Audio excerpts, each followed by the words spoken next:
Isa ring kabataan ang nagtataguyod ng Yogurt with a Heart, gatas na ginagamit sa kanyang produkto, fresh from the farm sa Baguio City. Kilalanin siya sa report ni PIA-BSU intern Kyla Grande.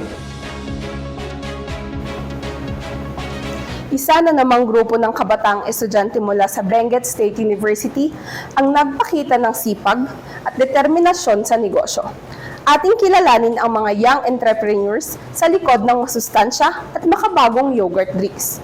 Hindi lang ito basta inumin, ito ay simbolo ng malasakit sa kalusugan at suporta sa lokal na produksyon. Ang kanilang negosyo ay tinatawag na Mr. Yogurt, isang yogurt drink na unti-unti nang nakikilala lalo na sa University Belt.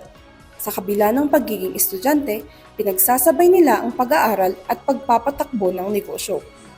Bali po nung nagbe-brainstorming po kami is napansin po namin na kaming apat po na magkaka-group is mahilig po kami lahat sa yogurt. Kaya ganun po. Naisip po namin, meron pong mga yogurt na ice cream, ganun na po. Tapos kami po, naisip naman po namin is mag-yogurt drinks po kami. Kaya dun po nabuo yung sa product po namin na yogurt drinks po.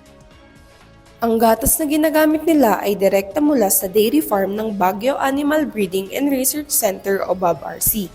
Dahil dito, nasisiguro ang dekalidad na sangkap sa bawat bote ng yogurt drink at nakakatulong sila sa pagsuporta sa lokal na dairy production at sa mga magsasaka.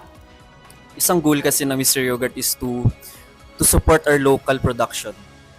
And nung una, naghanap kami ng mga possible sources ng milk. And yeah, first nagtingin kami sa market and stuff. And na-realize namin na why should we not to support our local milk production, di ba? Kasi may nakapagsabi rin kasi sa amin na meron pala tayong dairy farm. So, why not, di ba? Bilang patunay ng kanilang dedikasyon sa agribusiness, sumali rin ang grupo sa Young Farmers Challenge o YFC, isang programang humihikayat sa mga kabataan na pumasok sa larangan ng agrikultura at magtayo ng negosyo. Isang tulong pa ng government is itong mga programs ng DA like YFC, no? Through them, no, nagkaroon kami ng startup capital to put up our physical business. Ngunit higit pa sa kita ang kanilang layunin. Bahagi ng advokasya nila ang taunang pagbibigay ng donasyon sa iba't ibang organisasyon. Para sa kanila, ang pagbabahagi sa komunidad ay mahalagang bahagi ng kanilang misyon bilang kabataang negosyante. As a young entrepreneur myself, no, gusto ko i-share sa mga aspiring entrepreneurs din na to take risk, di ba? Kasi sa buhay, dapat lalabas tayo sa ating comfort zone, no? It is okay na mahirapan. It is okay na pagdaanan yung mga bagay na hindi tayo komportable. But let us assure na sana maging wise rin tayo sa mga decisions na iti-take natin and be wise sa mga plans na ating fino-formulate. Mr. Yogurt, yogurt with a heart. Sa bawat baso, may kwento ng sipag, inobasyon at pagmamahal sa komunidad. Isa itong inspirasyon sa maraming kabataan na nangangarap magsimula ng sariling negosyo.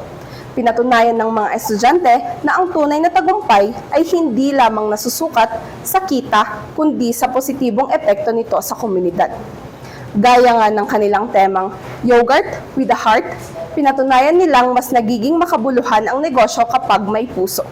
Mula dito sa University Belt, PIA-BSU intern Kyla Grande para sa PIA News Cordillera.